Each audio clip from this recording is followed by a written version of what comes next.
You can tell by the smell, quote Barker said. They left one by one. Ronson, then Barker, then Tucker. Tucker never gave them... David didn't say you could tell by the smell. I thought I heard you say that. David's not the sort to say something like that.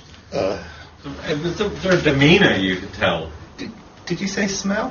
I thought I heard you say that. You forgot. But it's okay. You said demeanour if you wanted to say demeanour.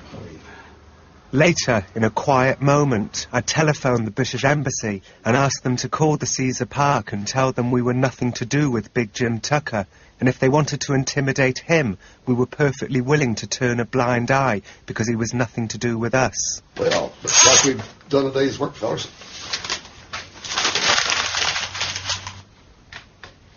Through all of this, the slither of plastic remained where it was.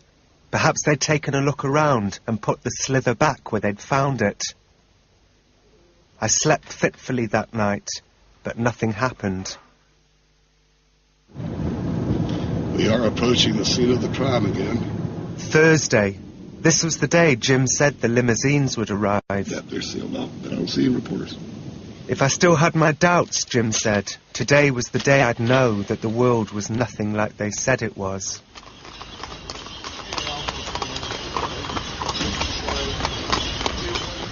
A 5-hour wait followed. Nothing happened. Even Jim began to seem unsure. I was having doubts. For instance, why would the secret rulers of the world allow a tourist bus into their cabal? But how come they just let a coach party in? Could it be some Bilderberg personal staff, like their own private cooks, valets, whatever?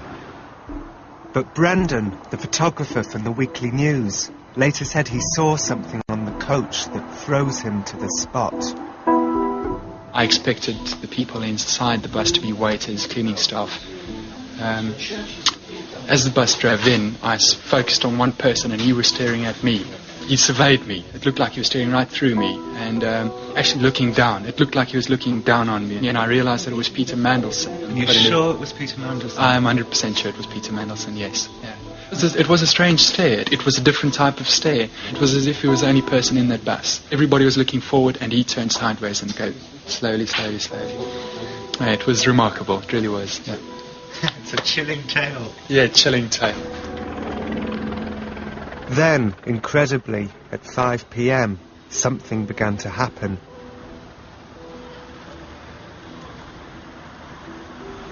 Later I managed to get a copy of the guest list, the names of the men who really did roll past us up the drive of the Caesar Park that day. There was Umberto Agnelli, chairman of Fiat. There was Paul Allaire, chairman of Xerox. There was Conrad Black, chairman of the Daily Telegraph. There was Kenneth Clark. There was Donald Graham, publisher of the Washington Post. There was Richard Holbrooke, ambassador to the United Nations. There was Henry Kissinger. There was Peter Mandelson. There was William McDonough, president of the Federal Reserve Bank of New York. There were CEOs of Nokia and SmithKline Beecham. There was David Rockefeller, chairman of the Chase Manhattan Bank. There was Robert Shapiro, CEO of Monsanto. And there was James Wolfenson, president of the World Bank. They're inside the scene of the crime now, planning their crimes. It seemed that Jim had stumbled onto something extraordinary. It seemed that Jim was right.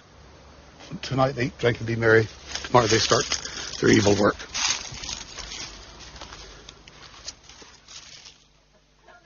Later that night, Jim announced he was calling off the midnight penetration. You can't get lung cancer without working at it. But maybe it's just an emotional thing that I feel like I ought to try every year. It was sad to realise that tobacco industry directors were inside the Caesar Park, and it was Jim's 60-a-day habit, his bad health, that had put pay to the midnight penetration.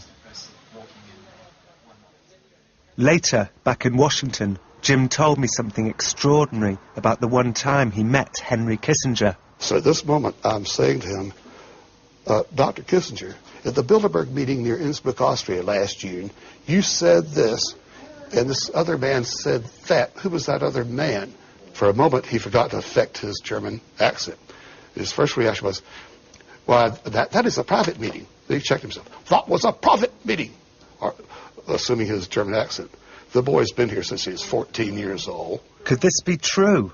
Could Henry Kissinger really have spent his life adopting a fake German accent to camouflage his American one? And if so, why? That was a private meeting. A private meeting. That was a private meeting. A private meeting.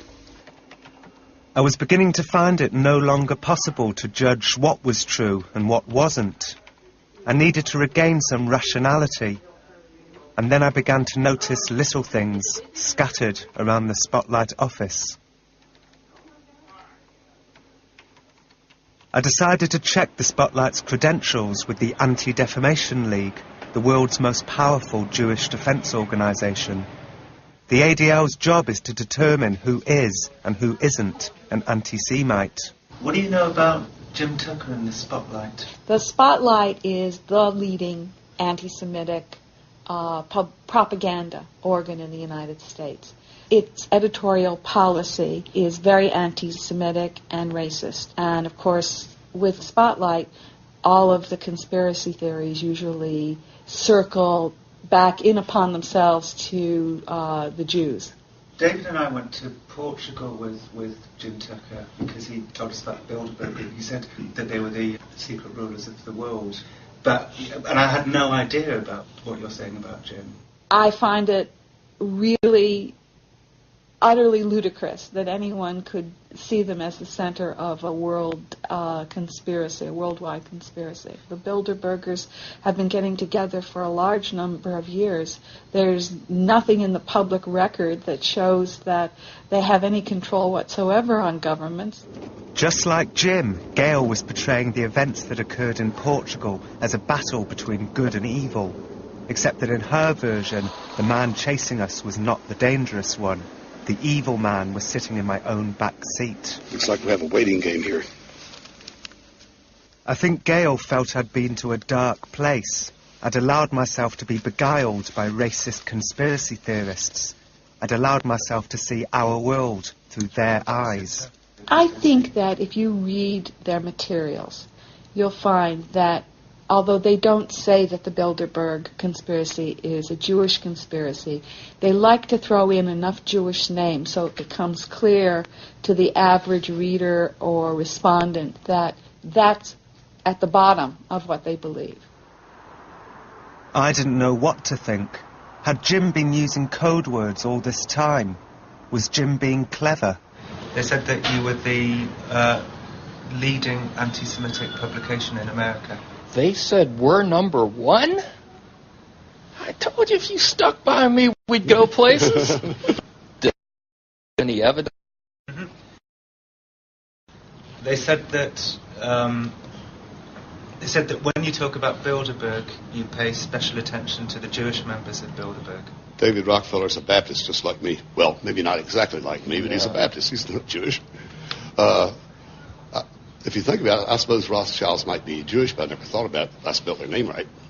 You've seen our Bilderberg coverage. I would challenge the Anti-Defamation League or any of our readers to open our Bilderberg coverage and point out these, are they suggesting these are anti-Semitic slurs? Yeah. They kind of say that you talk in code. When you say international bankers, you mean Jews. Oh, that nonsense.